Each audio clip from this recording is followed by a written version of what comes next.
Olá, nono ano, meus queridos amantes da história. Estamos iniciando mais uma videoaula e nós vamos continuar o nosso estudo sobre a Era Vargas, o governo de Getúlio Vargas.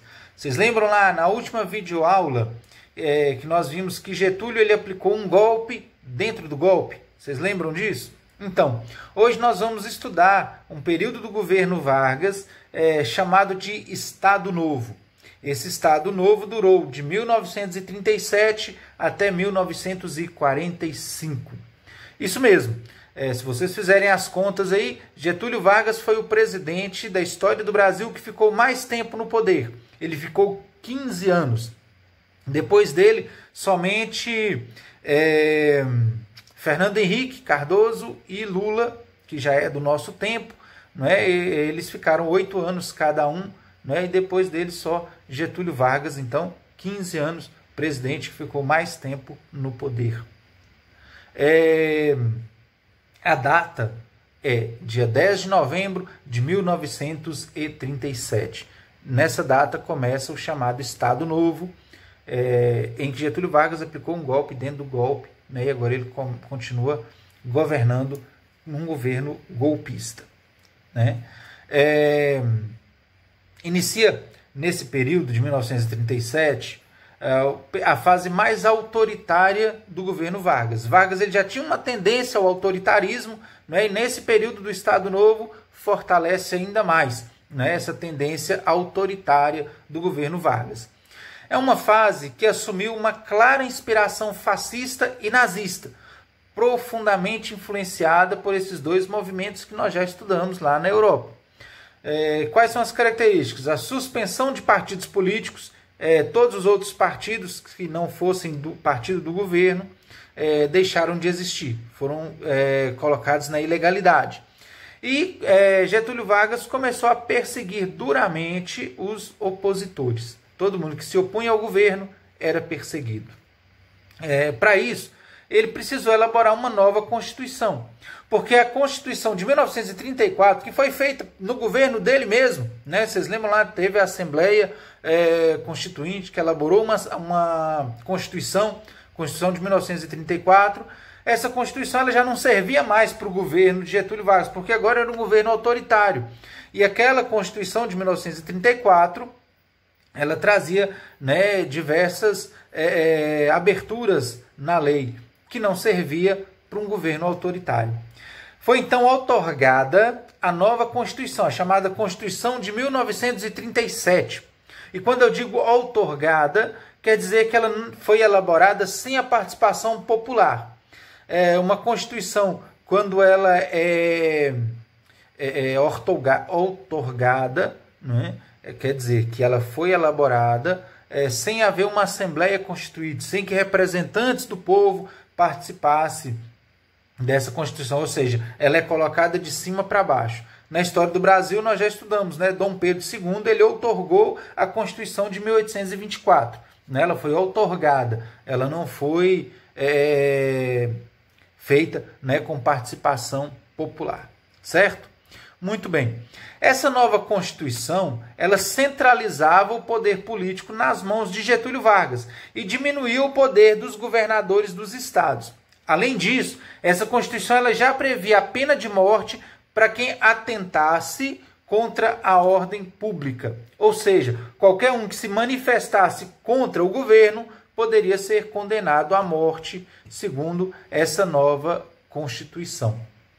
Para isso, a Constituição também previa a criação do chamado Departamento de Imprensa e Propaganda. Esse Departamento de Imprensa e Propaganda, Getúlio Vargas copiou de Hitler, porque lá na Alemanha existia também esse departamento. Ele era responsável por fiscalizar a imprensa e censurar qualquer tipo de crítica contra o governo. Qualquer jornal que ousasse publicar qualquer crítica ao governo era censurado. E era esse Departamento de Imprensa e Propaganda que fazia esse trabalho. Também esse departamento ele servia para fazer propaganda a favor do governo. Era ele que produzia as propagandas que vinham a falar bem do governo, a divulgar as ações do governo, a transmitir uma boa imagem do governo. Beleza? É importante saber que foi nesse período que começou a popularização do rádio como meio de informação e de entretenimento. O rádio, né, já existia há muito tempo, né, mas o rádio começou a se popularizar. Praticamente todas as casas no Brasil tinham o rádio. E as famílias sentavam-se ao redor do rádio para ouvir as notícias, para ouvir músicas, para ouvir as radionovelas, não é? Então, essa era uma nova onda, né, que estava surgindo aí nesse período da década de 30 e 40. Tanto é que os anos seguintes, né, os anos 40, os anos 50, ficaram conhecidos como a época de ouro do rádio. E Getúlio Vargas ele se aproveitou dessa popularização do rádio para difundir uma imagem positiva do seu governo, né? Ele criou a Rádio Nacional, ficava lá no Rio de Janeiro. Essa rádio foi criada em 1936 e ela foi criada com esse objetivo, né, de publicar, né, as notícias boas do governo. Outra marca forte do governo Vargas, né, para além dessas questões aí, foi a criação da CLT, Consolidação das Leis Trabalhistas.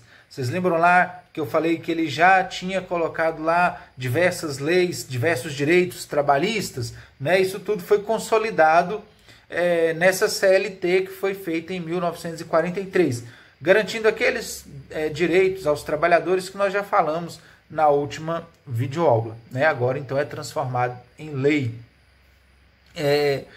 Também seu governo foi marcado pela criação de uma série de empresas estatais, né, que tinha como objetivo industrializar o Brasil. O Brasil até então era um país essencialmente rural, né, e uma das ideias de Getúlio Vargas é urbanizar, né, o Brasil, e para isso precisava industrializar, né, modernizar.